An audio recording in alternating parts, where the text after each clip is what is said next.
Friends नमस्कार, welcome to success with Shyam. दोस्तों आज के इस वीडियो में हम लोग भारतीय संविधान के भाग को पढ़ेंगे, parts of the Indian constitution. तो चलिए आज का वीडियो शुरू करते हैं।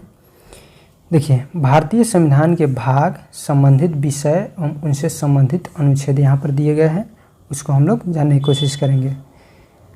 देखिए, भाग 1 में संघ और उसका राज्य क्षेत्र यहाँ विषय है और यह जो है 1 से 4 अनुच्छेद के अंतर्गत आता है। भाग 2 में नागरिकता के बारे में चर्चा किया गया है और जो अनुच्छेद 5 से 11 तक के अंतर्गत है। भाग 3 में मूल अधिकार का चर्चा किया गया है, जो वो अनुच्छेद 12 से 35 तक है। उसके बाद भाग 4 इसमें राज्य के नीति निर्देशक तत्वों की चर्चा की गई है, जो अनुच्छेद 36 से 51 तक दिया गया है। भाग 4 के क मूल कर्तव्य यानी फंडामेंटल ड्यूटीज़ के बारे में बताया गया है, जो अनुच्छेद 51 के क में दिया गया है। भाग 5 में संघ के बारे में बताया गया है और यह अनुच्छेद जो है 52 से 151 के बीच बताया गया है। भाग 6 में राज्य के बारे में बताया गया है, जो अनुच्छेद 152 से 237 तक के बीच बताया गया है। उसके बाद भाग 7 पहली सूची के भाग ख के राज्य संविधान 7वें और संविधान संशोधन अधिनियम 1956 के द्वारा निरसित कर दिया गया, जो इसके बारे में बताया गया है अनुच्छेद 238 में, इसको निरसित कर दिया गया। नेक्स्ट है भाग 8। ठीक है, तो भाग 8 में केंद्र शासित प्रदेश का चर्चा किया गया है और यह अनुच्छेद 239 से 242 के बीच है।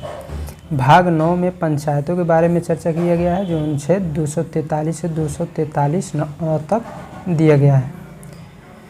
उसके बाद है भाग 9 के ए या 9 का क, इसमें नगर पालिकाओं के बारे में चर्चा किया गया है, जो अनुच्छेद 243 के त से 243 या 6 तक दिया गया है। उसके बाद है भाग 10। भाग 10 में अनुसूचित जाति और जनजातीय क्षेत्र के बारे में चर्चा है, जो अनुच्छेद 244 से 244 के क तक बताया गया है। उसके बाद है भाग 11। भाग 11 में संघ और राज्यों के मध्य संबंध के बारे में बताया गया है, जो अनुच्छेद 245 से लेकर 263 तक है। भाग 12 में वित्त, संपत्ति, समुदाय और वाद, इसके बारे में चर्चा है, जो अनुच्छेद 264 से 300 तक है।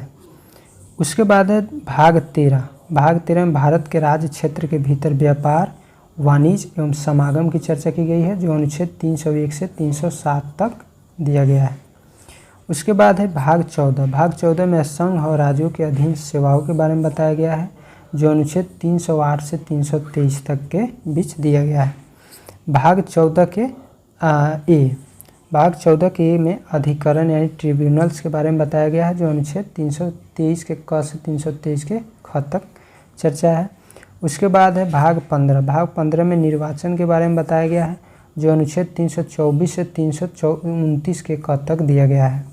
उसके बाद है भाग 16। भाग 16 में कुछ वर्गों के संबंध में विशेष उपबंध है, अनुसूचित जातियों, अनुसूचित जनजातियों, पिछड़े वर्गों एवं आंग्ल भारतीयों के संबंध में विशेष उपबंध दिया गया है, जो अनुच्छेद 330 से 342 तक है। उसके बाद है भाग 17। भाग 17 में राजभाषा के बारे में बताया गया है, जो अनुच्छेद 343 से 351 तक के अंतर्गत शामिल है। भाग 18 आपात उपबंध की चर्चा की गई है, जो अनुच्छेद 352 से 360 तक के अंतर्गत आता है। अनुच्छेद भाग 19 में प्रकीर्णन की चर्चा की गई है, यानी मिसलेनियस पॉइंट है, तो यह अनुच्छेद 361 से 367 तक के बीच है। उसके बाद भाग 20। भाग 20 में संविधान का संशोधन के बारे में चर्चा है, जो अनुच्छेद 368 में यह चर्चा किया गया है। भाग 21 में अस्थायी संक्रमणकालीन और विशेष उपबंध दिया गया है, जो 369 से 372 अनुच्छेद के अंतर्गत शामिल है। उसके बाद भाग 22 इसमें संक्षिप्त नाम, प्रारंभ, हिंदी में प्राधिकृत पाठ और निरसन के बारे में है, जो अनुच्छेद 393 से 395 तक चर्चा किया गया है। भारतीय संविधान के भाग 11 का अध्याय 1 संघ और राज्यों के मध्य विधायी संबंधों को दर्शाता है। तो दोस्तों आज के वीडियो में बस इतना ही, फिर मिलते हैं नेक्स्ट वीडियो में नेक्स्ट टॉपिक के साथ। तब तक के लिए जय हिंद।